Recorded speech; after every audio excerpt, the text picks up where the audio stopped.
մետրոյի նրա խոսելաձևը արցախցի կնոջ է եւ ոչ միայն արդյոք հայ տղամարդուն հարիր է կնոջ հետ այդպես խոսի։ Իհարկե ոչ։ Իսկ թվում է այդ վիճակը առաջացել է սոցհարցումների արդյունքում։ Ինքն էլ արդեն զգում է, որ ժողովուրդը բացական տրամադրվածություն ունի։ Ասենք ամեն օր հիմա ասում են, ասենք Հայաստանի անվտանգության երաշխավորը Ադրբեջանն է, ասենք։ Ո՞ս կարող է այդպես բան լինել։ Ո՞ս կարող է, ասենք, Հայաստանի անվտանգության երաշխավորը ուժեղ ղեկավարը պետք է լինի, որ լավ բանակցել իմանա, բանակցությունների ժամանակ ճիշտ հարցադրումներ անի, ոչ թե 300,000 թուրք բերի ստեղ բնակեցվելու, իսկ Արցախից բռնի ուժով տեղահանվածներ, ասենք իրաց տնից կարոտ մնան, գերեզմանից կարոտ մնան, ասենք իրանք չեն իմանում իրանց հարազատների շիրիմներին այցելել։ Այդ մարդիկ ամեն ինչը դրել են, որ ստեղ փող կտանք, տուն կտանք, տան վարձը կտանք, ամեն ինչ կարան տան, բայց ասենք այդ մարդկաց կարոտը,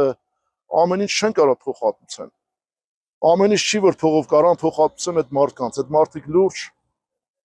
բաներ են թողել ընդ մանկություն են թողել, վերջը հարազատների շիրիմներ են թողել, ո՞ս կարող են այդ փողով փոխհատուցել։ Հայ տղամարդուն ոչ, բայց իրոք հայ տղամարդ են դրանք։ Կարելի է այդպես բան։ Դել հերոսի աղջկան։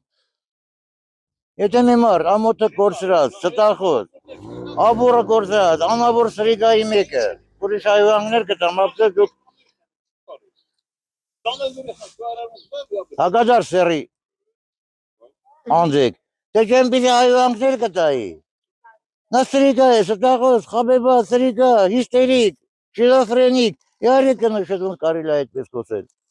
Միջը վարչապետը հարգանք չունեն այր ժողովրդի, նամանամանդ կին արմատին է գազման։ Ես հիշում եմ, ոչ թե նիարդայնումա, ջեյժ էլ։ Աղետի հոգեկան հիվանդ է, ուրիշ ոչի բան։ Ոչ թե մետրոյում, նույնիսկ անցած անգամ ժուրնալիստայինա կնոջը որ ասած պետք է լի ՊՊՍ-ն քեզ էլ կտրորի կանցնի։ Դա բանի ղեկավարի, ասենք, մակարդակին բան չէ, եթե ղեկավարը մեզի պետք չէ։ Զինել կին արմատ ժուրնալիստին էլ է մետրոյին չեմ ասեմ, բայց ժուրնալիստին դու ասես պետք է լի ՊՊՍ-ի հենց հիմա կանչեմ, բանանեն կատոկեն էթան, հələ ուրիշ ձևով ասած, եթե ես